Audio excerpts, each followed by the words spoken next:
Hi, beloved. It is such a joy to be sharing these next few minutes with you. I hope that you have a cup of coffee, as I do, or maybe a cup of tea, something else like that, as we just spend a few minutes together here talking about an aspect of faith for me that is really important, which comes in the realm of conversations.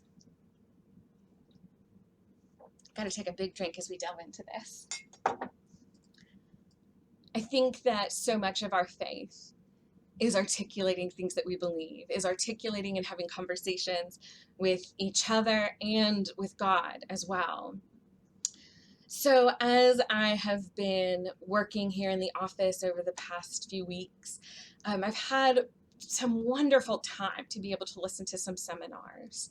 And one seminar that I recently listened to was speaking about how we have conversations with each other.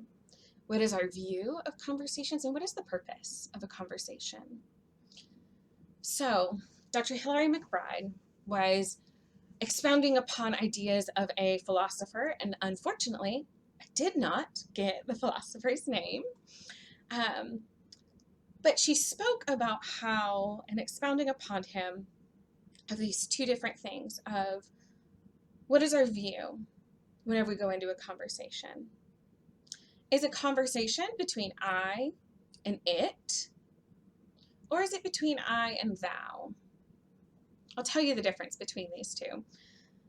The difference between an I and an it conversation is when I'm going to be talking at you, in which you are made into an object for me to speak to. It's more important for me than that the purpose of the conversation is focused around an exchange of information or understanding with this mindset. That it is more so about I am listening for things that you are saying so that I can then respond equally. So if you're telling me a story about a vacation and such, what I'm really listening for are memories of my own vacations. And so then what I'm going to say next to you, right? In this practice, it means that we have stopped seeing another person as worthy of being heard. And instead, the conversation is simply about this exchange of information. So then the difference, if we approach conversations as being an I thou, it means that we are giving the other person the same recognition of holiness that we would give to the Almighty, right? It is saying an I thou says, I see God in you. You are worthy of being with, of conversing with, that you hold a richness, a depth, and a sacredness that I am honored to experience. And so then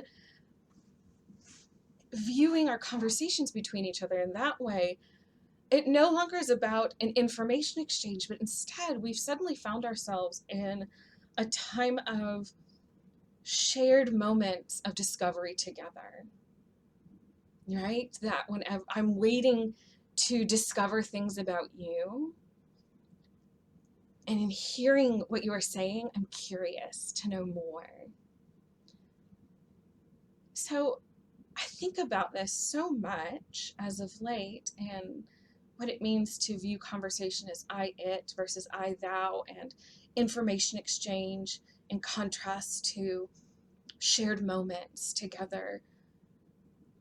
I think it's important for us to be contemplative of right now, especially considering our spiritual lives and how we communicate with God.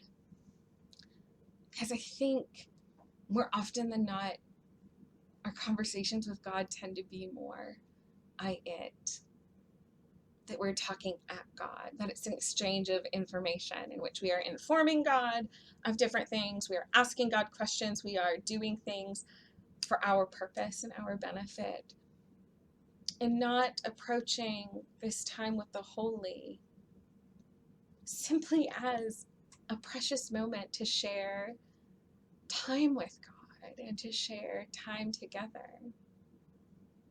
So I wonder if going forward into your conversations that you're having with each other, as well as in your own spiritual disciplines and practices during this time, how are you viewing your conversations, and what is the purpose of your conversations?